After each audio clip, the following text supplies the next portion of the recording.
Salve pessoal, tudo bem? Como é que vocês estão? Sexta-feira de carnaval, né? Sexta-feira de carnaval para alguns torcedores, uma semana difícil, hein? Uma semana não, né? Algumas semanas difíceis, últimas semanas difíceis. E o bom de ser uma sexta-feira de carnaval é que dá para sair no final de semana e curtir um pouco a folia, né? Dá para curtir um pouco a folia, distrair a cabeça. A gente sabe que o futebol às vezes deixa o torcedor bastante irritado, né? Acaba com a semana do torcedor, às vezes. Então, essa talvez seja um panorama do que vive o torcedor corintiano, né? As últimas semanas muito complicadas, com a queda do Tabu, jogando contra o São Paulo na Neoquímica Arena, depois a queda do técnico Mano Menezes e agora a queda do auxiliar técnico, né? O Thiago Kozlowski. Ele que foi contratado, acho que há pouco mais de um mês, se eu não me engano, né? Deixa eu ver aqui a notícia do GE. Vamos embora. Vamos pro podcast de hoje. A gente vai passar por alguns resultados apenas do Campeonato Carioca e do Campeonato Paulista. Eu quero agilizar hoje, né? Sexta-feira, um dia tranquilo. Acho que não vai ter muita gente. Já não tem muita gente ouvindo a gente aqui, né? Você que nos ouve aí, muito obrigado pela força. Sexta de carnaval, então, acho que complica um pouco mais. Então a gente vai tentar fazer um podcast curto, passar por algumas notícias esportivas, dar aquela descontraída, aquela relaxada pré-carnaval, né? E, bom, deixando os caras de antemão, o Globoesporte.com, o artigo por Bruno Cassucci e o José Edgar de Matos, ele comandou o Corinthians no jogo contra o Santos, o clássico contra o Santos, né? Esqueci até de citar a derrota para o Santos, né? Para completar aí a semana difícil do torcedor corintiano. Talvez as duas últimas semanas muito complicadas, tá? Ele foi demitido hoje e aqui, né? Foi contratado para fazer parte de uma comissão. Perdão pelo barulho, a gente tá passando a moto na rua aqui, fazendo uma barulheira, mas enfim. Vamos seguir. Ele foi contratado para fazer parte de uma comissão técnica fixa do clube. Teve o aval do Mano Menezes. Fato é que depois da derrota contra o Santos, não teve como segurar, né? E aqui o profissional de 42 anos chegou no início deste ano para substituir Cauã de Almeida, que era o então auxiliar fixo, foi para o América Mineiro. Enfim, né? Não deu certo, não deu certo. A gente sabe como é que são as questões, o quanto pesa um jogo, um clássico, né? A gente sabe o quanto pesa. Às vezes um treinador não tá nem tão mal, perde um clássico e cai, né? Às vezes acontece isso. Ou às vezes um jogador é afastado do clube, então o clássico muda muita coisa, né? Muda muita coisa. O que me espanta, o que me preocupa, na verdade, neste momento, tá? A gente sempre fala aqui, a gente sempre pega, a gente toma uma postura ponderada em relação a algumas coisas e tudo mais. Eu, sincero, honestamente, assim, eu não sou torcedor do Corinthians, quem me acompanha aqui sabe que eu sou um grande fã das equipes da capital paulista, mas e o Corinthians como sendo uma das principais, tendo uma das principais torcidas do país, eu sou um grande fã admirador do Corinthians, e eu entendia, né? Quem sou eu para falar que presidente é bom pro Corinthians, que técnico é bom pro Corinthians? Eu sempre falo isso, assim, eu obviamente deixo minha opinião, mas quem sou eu para falar se nem torcedor eu sou, né? É complicado.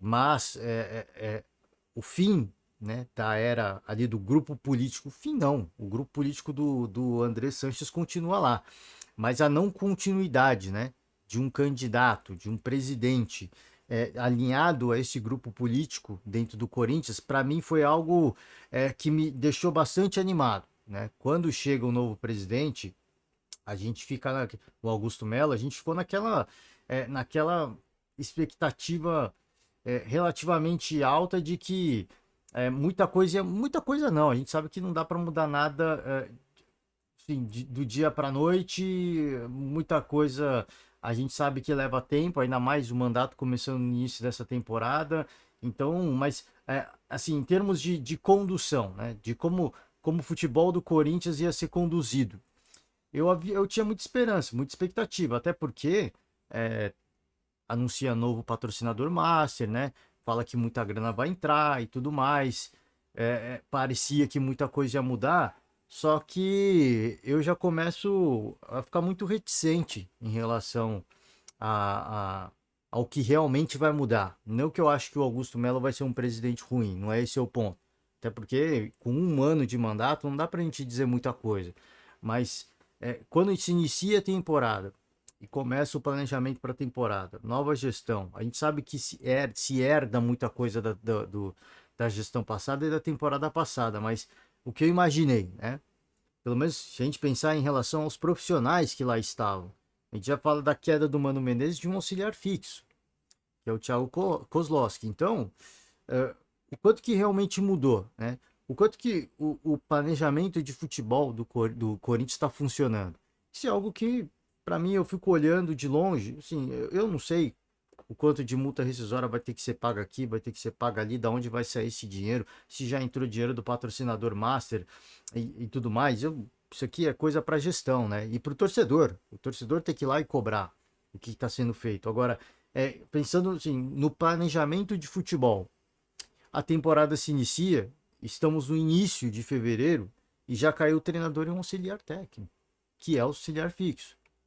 Então, assim, eu acho que são coisas que de repente valem para o torcedor refletir, né? Tira o carnaval, vai curtir a folia, né?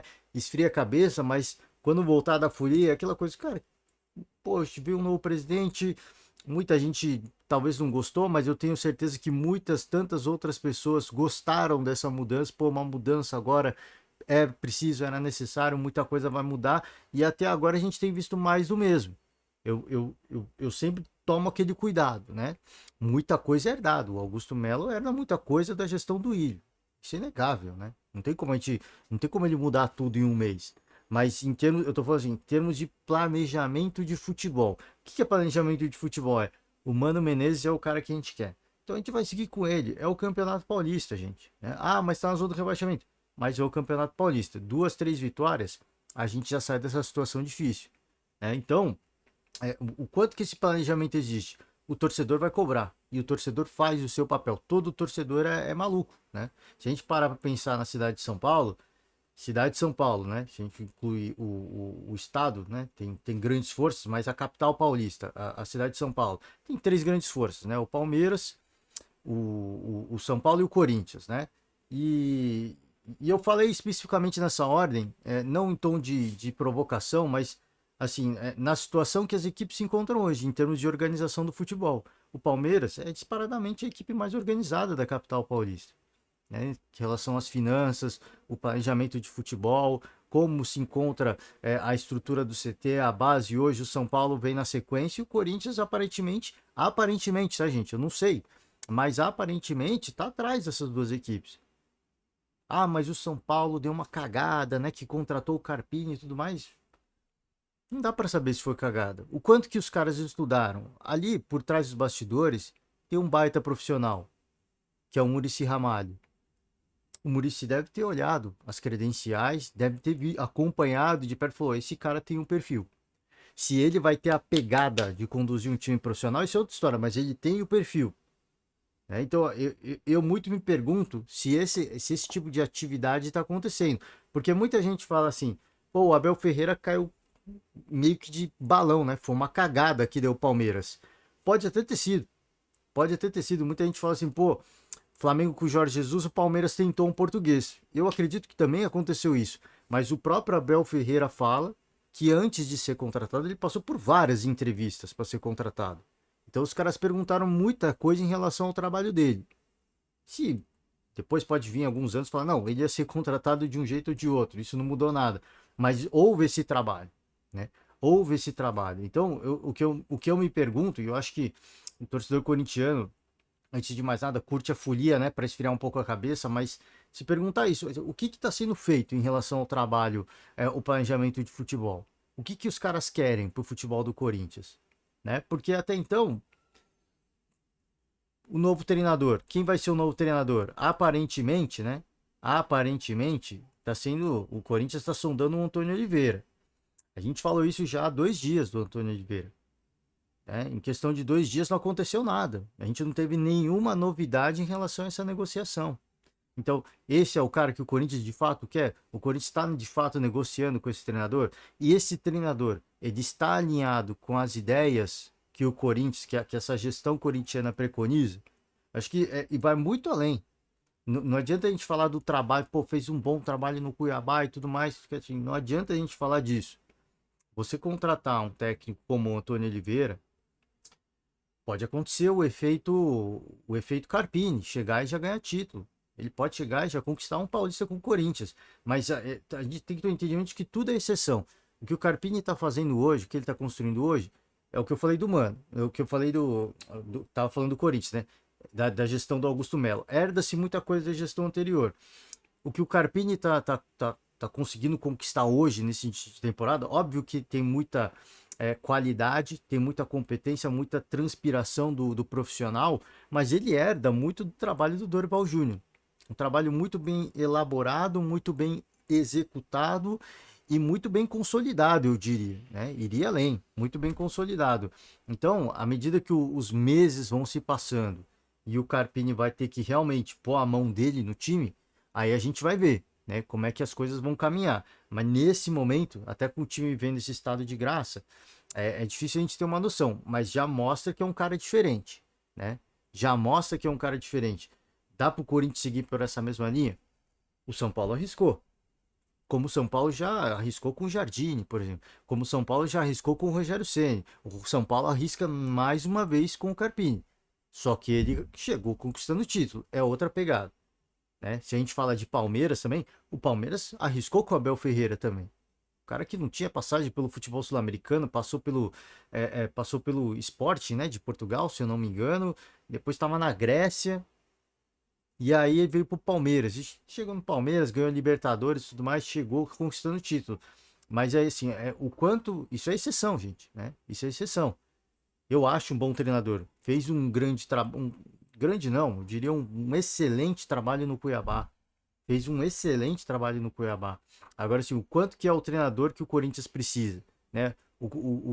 Eu não conheço, assim, o trabalho completo do português Antônio Oliveira, até porque é muito difícil a gente acompanhar muito de perto o Cuiabá, né? Por falta de tempo também, a gente acompanha as principais equipes da capital paulista e do Rio de Janeiro, né? Não só da capital paulista, no estado de São Paulo tem o Bragantino, o Santos também, mas o Rio de Janeiro também, um pouco de Minas Gerais, aí já um pouco menos do Rio Grande do Sul, então você imagina, vai ficando cada vez mais difícil para a gente acompanhar. A gente que, especialmente aqui no podcast, não trabalhamos exclusivamente com futebol.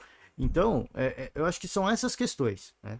São essas questões. Para mim, um bom nome, mas eu tô vendo de longe. E pro torcedor, né? Eu acho que aí o torcedor tem que olhar, tem que se perguntar, aqueles torcedores que acompanham mais de perto, e eu tenho certeza que muitos estão analisando os números, vendo algumas partidas legais do Cuiabá, o que ele conseguiu fazer na temporada passada, o jeito de jogar, a forma de pensar, o quanto que ele muda o jogo em virtude de adversidades.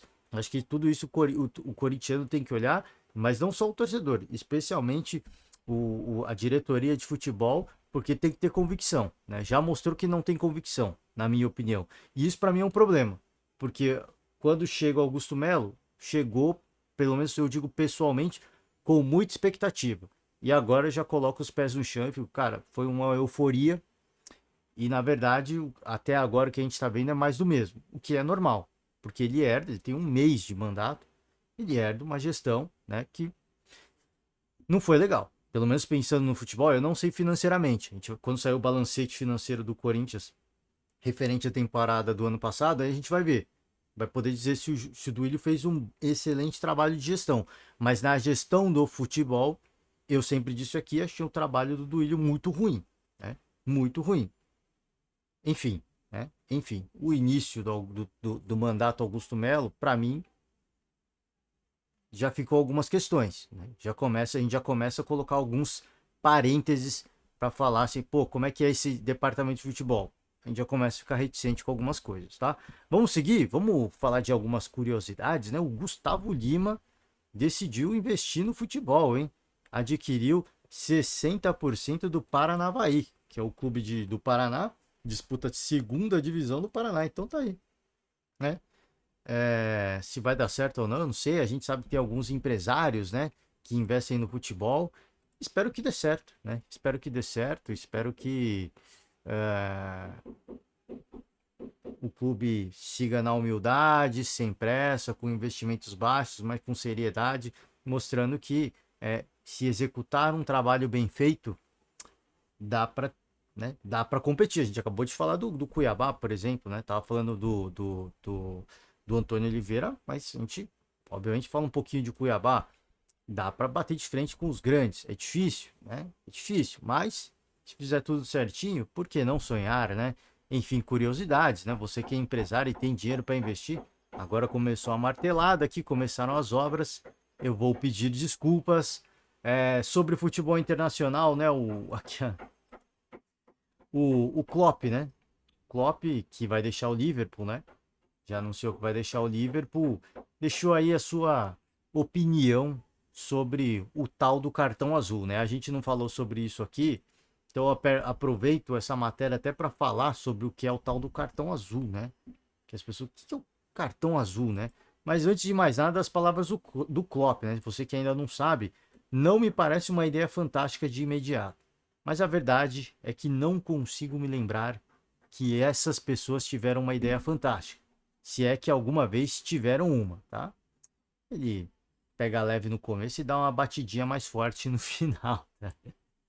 Enfim, o cartão azul, para quem não sabe, né? Ele seria um recurso para tirar temporariamente da partida jogadores que cometam faltas anti-jogo, protagonizem uma simulação, mostrem desrespeito ao árbitro, o atleta ficaria fora de campo por 10 minutos, dois cartões azul ou um azul junto com o amarelo levariam à expulsão definitiva, né? Então seria uma forma diferente de punir, né? Você vai falar, pô, por que não o amarelo, né? O azul é diferente porque depois de 10 minutos o atleta voltaria, né? Seria algo semelhante ao que a gente vê em algumas modalidades, em outras modalidades, especialmente nos esportes americanos, né? Que os caras levam uma punição, ficam alguns minutos fora e podem voltar. Nesse caso, dois cartões azul significariam a expulsão do atleta. Eu acho que toda a ideia ela é bem-vinda, mas cara, assim, são coisas para se pensar, né? São coisas para se pensar. Tem gente que é a favor de parar o relógio. Eu sou a favor dessa ideia de parar o relógio, mas em que condições? Não dá para manter os 45 minutos, né? Então, assim, são uma série de coisas e para muita gente parar o relógio é uma aberração. Eu sou a favor dessa ideia, né? Eu sou a favor dessa ideia. E aí até com a possibilidade das emissoras, né? Daquelas companhias que têm os direitos de imagem, até explorar isso melhor comercialmente, né? Um intervalo no jogo entre um derby paulista, por exemplo, quanto que custa você anunciar ali, né? Por isso que os esportes americanos costumam parar muito, né? Para quem conhece esportes, a basquete, futebol americano, rock, costuma se parar muito, porque tem muita propaganda, né? Você sabe que vai parar, vai ter o tempo da propaganda e isso movimenta muito dinheiro. Acho que seria uma forma também do futebol brasileiro, né, conseguir ganhar ainda mais grana, né? O produto se tornar ainda mais valioso de repente. Não sei, cara, assim, eu não eu longe de ser um empresário, né? Então, assim, eu não sei o quanto que isso geraria de receita, o quanto que isso contribuiria. Eu só acho que toda ideia é bem-vinda. Se é para ajudar o esporte, agora, eu não sei, cara. 10 minutos me parece uma ideia interessante. Me parece uma ideia interessante. Não acho que a ideia se fosse dar um amarelo, né? Assim, muita gente vai falar, pô, dá um amarelo. Mas o cara vai seguir no jogo, né? A ideia é o cara tomar um cartão diferente, que seria quase como um amarelo, ficar fora do jogo, comprometeria a sua equipe e depois de um tempo ele voltaria para um pouquinho mais de cautela. Seria até interessante de um outro ponto de vista, vai prejudicar a equipe, mas veio o jogo de fora, vai tomar um certo cuidado para algumas situações de jogo, enfim. Eu acho que são coisas para de repente serem estudadas. Não me parece, eu fico com o Klopp aqui no início, tá? Não me parece uma ideia fantástica de imediato, né? Eu acho que caberia fazer testes, não no profissional, tá? A gente inicia por categorias de base. Vamos começar a tentar, pega alguns países, faz um estudo. Ó, começamos aqui, sei lá, no sub-15 do Brasil e me parece interessante. Me parece interessante, né? Caíram tantos por cento simulação de faltas, enfim, né? A garotada não costuma simular muito, né? Da base, eu digo, da base. Porque, obviamente, tem olheiros observando, então eles vão levar mais a sério. Mas, enfim, eu acho que são coisas que dependendo do país, dá para tentar se estudar, tá? Dá para tentar se estudar. Bom, gente, aqui tá uma martelete do caramba, tá? Vamos tentar seguir. Não sei como é que tá o áudio para vocês, eu peço perdão já. Bom, para finalizar não, né? Vamos se encaminhando aqui pro final do nosso podcast, falar sobre São Paulo rapidamente, né? Porque o Rames Rodrigues foi anunciado nessa semana que o Rames Rodrigues vai rescindir com o São Paulo. As duas partes chegaram num acordo, num bem comum. Acho que esse é o melhor caminho de todos. Acho que é o melhor caminho de todos. O Rames jogando na seleção colombiana deixou bem claro para o mundo da bola que ele é um cara que ainda pode render e pode render bem. E eu acho que isso chamou a atenção de algumas equipes importantes. No São Paulo não está virando, né? Não está vingando da forma como a gestão São Paulina imaginava e como o torcedor imaginava. Para mim, já foi uma contratação péssima, né? Já foi péssimo. Eu já dizia isso ano passado.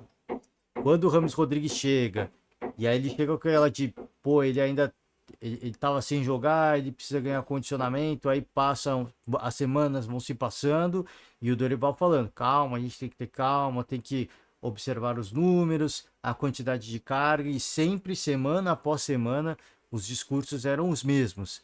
E eu dizia, cara, até aqui foi uma péssima contratação, porque o salário do Rames Rodrigues, nada, né? Giraria ali em torno de R$ 1 milhão, imagino eu, né? Com patrocínios e tudo mais, já foi uma péssima contratação. Já foi, não diria um mico, mas foi uma péssima contratação.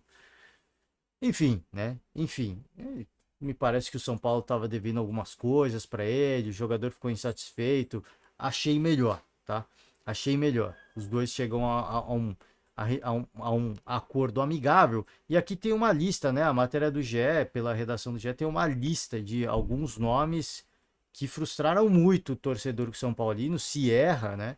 Principal jogador do União Espanhola. Renato Gaúcho, né? Era um extremamente consagrado, né? Não era apenas consagrado, é extremamente consagrado em 97. É... Rivaldo, né? Rivaldo eu me recordo, 2010, cara. Foi, né? Uma passagem que realmente não vai deixar saudade. Lúcio, pelo amor de Deus, né? Não vai deixar saudade algum. Daniel Alves, então, nem se fala, né? O torcedor tem pavor de ouvir esse nome. Velho. É sempre importante a gente lembrar que o torcedor, peço perdão pelo barulho, gente, o torcedor pode até ficar sentido e pode até ficar com raiva, mas o São Paulo estava devendo pro atleta, tá? Chegou ali, falaram que tinham parceiros que iam ajudar a pagar o salário do jogador. Parceiro que nada, sobrou tudo pro São Paulo e o São Paulo não tinha condições de pagar o salário, né? Que foi proposto, que foi acordado, proposto não, foi acordado com o Daniel Alves. Então muita gente ficou bravo com o atleta e tudo mais, mas, né, eu acho que não tem que ser cobrado do atleta. Foi um mico, foi uma passagem ruim, mas a cobrança tem que ter feito em cima de quem assinou esse acordo, né? A mesma coisa vale para o próprio Ramos Rodrigues, de repente. Se ficar depois, daqui a alguns meses ou até anos, sair a notícia de quanto São Paulo deve para o Ramos Rodrigues, isso é coisa que tem que ser cobrado da atual gestão, né? Da atual gestão, enfim, porque na hora que chegou com pompas e muita festa. Gente, é uma notícia triste, né, cara? O Bruno Lima, jogador do Audax, ele fraturou a perna e foi um lance muito feio aqui, ó. Aqui na imagem, não vou nem rodar o vídeo porque o lance é forte, tá? O pé dele tá virado aqui, ele foi, assim, ele se chocou com um companheiro de própria equipe, né? O Bruno Lima chutou a perna do Matheus Claudino e se machucou feio, tá? Fraturou legal. Deixa eu ver aqui se tem a lesão, não. Ele fraturou legal, vai voltar para o Rio de Janeiro, onde ele vai ser operado e aí pelo menos 4 meses. 4 meses de recuperação. A gente traz a notícia porque o lance foi fortíssimo e a gente sabe que o Audax é uma equipe de menor orçamento, né? Então a gente sabe que os jogadores têm um salário, condições financeiras muito mais limitadas. O clube mesmo, para dar esse auxílio, esse apoio ao atleta, as condições são muito mais limitadas. Então fica aqui os nossos desejos aí de uma rápida recuperação, né? Que tudo aconteça certinho, o procedimento correto, faça cirurgia, fisioterapia e que ele consiga retornar aos gramados muito em breve, tá? Gente, só para finalizar, passar por alguns resultados. O Flamengo venceu o clássico contra o Botafogo, né? Impressionante, assim. a fase do Botafogo, né? Que fase do Botafogo. Gol no finalzinho da partida, o Vasco conseguiu vencer o Audax, voltou aqui para a zona de classificação. Fluminense mais uma vitória, agora sim também com os seus principais jogadores, né? Começa a ganhar confiança, lidera o campeonato com folga, né? Veio o Nova Iguaçu, veio o Flamengo, o Botafogo, o Vasco e o Botafogo, tá? O Nova Iguaçu aqui no meio dos grandes, se é que a gente pode dizer assim, com todo o respeito. Vamos embora. E o Campeonato Paulista, para finalizar a sexta rodada, já tinha falado rapidamente sobre este placar. Santos 1, Corinthians 0. Jogo que teve a presença do craque Neymar, né? E o torcedor santista, obviamente, aproveitou o momento e a oportunidade para entoar o cântico de volta a Neymar, né? O Bragantino vencendo aqui o Novo Horizontino 2-0. O São Paulo vivendo um momento absolutamente tranquilo e de bem com o seu torcedor, 3-0 para cima do Água Santa. E o Palmeiras, uma vitória relativamente tranquila também para cima do Ituano, 2-0. Esse jogo foi ontem. Palmeiras também reinando muito tranquilamente no seu grupo. O Santos, então, nem se fala, né? Nos últimos anos, os inícios de temporada do Santos eram terríveis. O Santos começa de forma avassaladora esse Campeonato Paulista, promessa muito grande, né? De fazer uma excelente Série B, retornar à elite local de onde o Santos não deveria ter saído, né? Com todo o respeito, né? Todo mundo, ninguém deve cair, mas, né? Santos é o time do rei, então fica aqui o nosso eterno respeito à equipe da Vila Belmiro. Bragantino lidera o grupo C, já não com folgas, mas lidera. E o São Paulo também, não com folgas, lidera o grupo D, grupo que conta também com o São Bernardo, tá? Gente, é isso, né? Por hoje eu fecho a conta. Menos de meia hora? Tá bom, né? Tá bom. Acho que tá bom.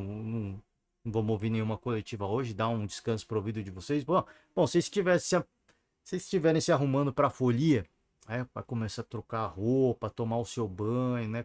Vai fazer a maquiagem, o cabelo, liga aí o podcast, é só meia horinha, tá? Vocês que nos acompanham até aqui, fica o meu profundo agradecimento, deixa uma moral pra gente, tá?